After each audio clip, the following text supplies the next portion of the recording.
ওরা দুই মিলিয়ে চলতেন। অধিকার ভেদে বেদ নির্দিষ্ট পন্থা ছিল নানা। মানুষ ধাপে ধাপে মোক্ষের দিকে অগ্রসর হতো। তারপর রাজধর্ম পাল্টানোর সঙ্গে সঙ্গে যুগধর্ম পাল্টানো, এলো বৌদ্ধ যুগ। সে যুগে সন্ন্যাস ধর্মের জয় জয়কার। অধিকার অনধিকার এসব বিচার না করে নারী পুরুষ নির্বিশেষে মোক্ষের উপদেশ, নির্বাণের উপদেশ দেওয়া হতো। কিন্তু মানুষজন তা ঠিক মতো মানতে পারলে না, পালন করতে পারলে না। ওরে, নিবৃত্তি কি এতই সোজা রে? ফলে কি হলো জানিস? ভগবান তথাগতের প্রচারিত ধর্ম বিকৃত করে মানুষজন তাদের নিজের মতো পথে চলতে লাগলে। অনাচার ব্যভিচারে সারা দেশ ছেয়ে গেল। আসলে কি জানিস, তন্ত্র হচ্ছে সেই বৈদিক আদর্শের পুনরুজ্জীবন। বৈদিক ধর্মের দুর্দশা দেখে স্বয়ং মহাদেব এই তন্ত্রশাস্ত্র রচনা করেছিলেন।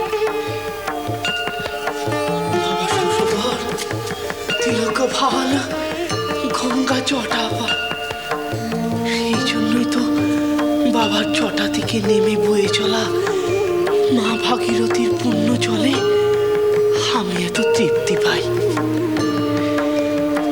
বাবা সব জেনে শুনে এইসব করেছেন। আমাকে ভৈরবী মা সব বলেছেন। তন্ত্রে জীবাত্মা আর পরমাত্মা অভেদ। এমনি কি আমি আমার ভেতরে জগৎ জননীর ভাব পাই? এমনি এমনি এমনি এমনি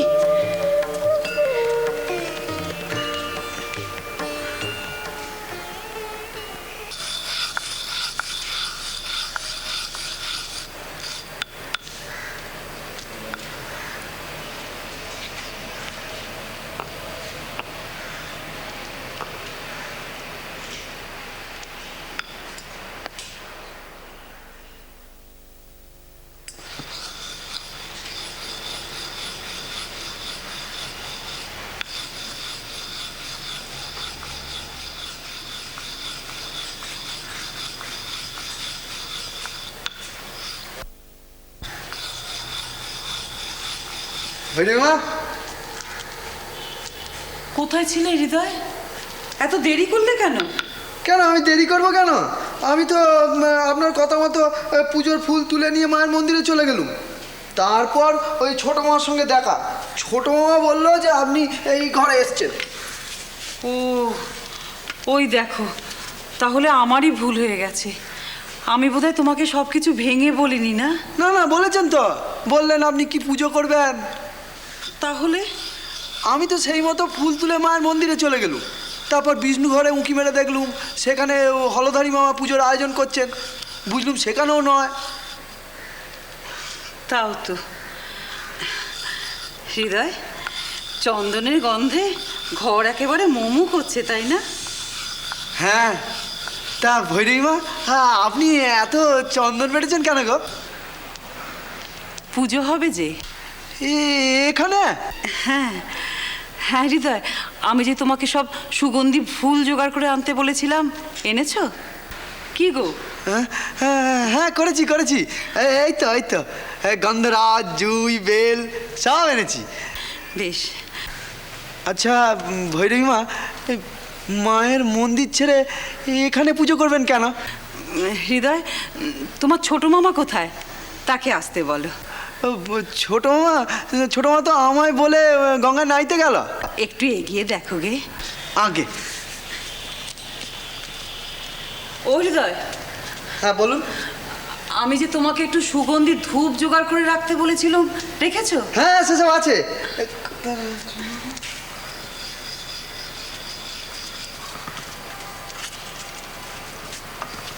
জ্বালাবো ভৈরবী মা? রসো রসো, আগে তোমার ছোট মামাকে আসতে দাও, তারপর। এইসব আয়োজনে ছোট বাবা পুজো করে না গো ভৈরবী মা। ছোট বাবার পুজো হচ্ছে কেটে কেটে গান গেয়ে একেবারে লেপটে কষ্টে। এইসব কি আর সে এমনি এমনি করে হৃদয়? তোমরা তার আপন জন, তোমরা বোঝো না? ঠিক এমন দশাই হয়েছিল ভগবান শ্রী চৈতন্যদেবের। কৃষ্ণ বিরহে তিনি পাথরের মেঝেতে গা মুখ ঘষতেন। এই সব তো সেই একই লক্ষণ হৃদয়। মা কই গো? ও মা, বলো বলো, আর কি করতে হবে? উফ, মা গঙ্গার কোল ছেড়ে আর উঠতে ইচ্ছে করছিল না গো। আহ, কি তৃপ্তি! একেবারে শরীরের সব তাপ জ্বালা সব শুষে নেয়। এই জ্বালাই হচ্ছে ভাগবত প্রেম। বোঝে? কেউ বোঝে না। ওরা ভাবে আমি বুঝি এগুলো ওদের বিব্রত করার জন্য ইচ্ছে ইচ্ছে করে করি। বুঝবে বাবা, সবাই বুঝবে, আমি বুঝিয়ে দেব। একদিন জগৎ তোমাকে চিনবে, তোমার দাগ ধরে ধরে চিনবে। আমি তো সেই জন্যই এসেছি বাবা। আমাকে মা পাঠিয়েছেন, আমাকে আমার কাজ করতে দাও। আমার পেছনে আরো অনেকে আসবে, আসবেই, আসতেই হবে। সব ব্যবস্থা মাই করবেন। এসো বাবা, এসো বাবা, তুমি বসো বসো, এখানে বসো, দেখিনি, এসো বসো। এখানে বসবো? হ্যাঁ বসো বসো। সে কি গো, তুমি যে বললে পুজো হবে? হবে তো, আগে তুমি বসো বসো বাবা, বসো বসো বসো বসো। সে কি গো, আমি ভাবলুম তুমি মায়ের পুজো করবে, আমি বসে তোমার পুজো দেখবো। দেখবে বই কি বাবা, দেখবে, পুজো দেখবে, পুজো নেবে।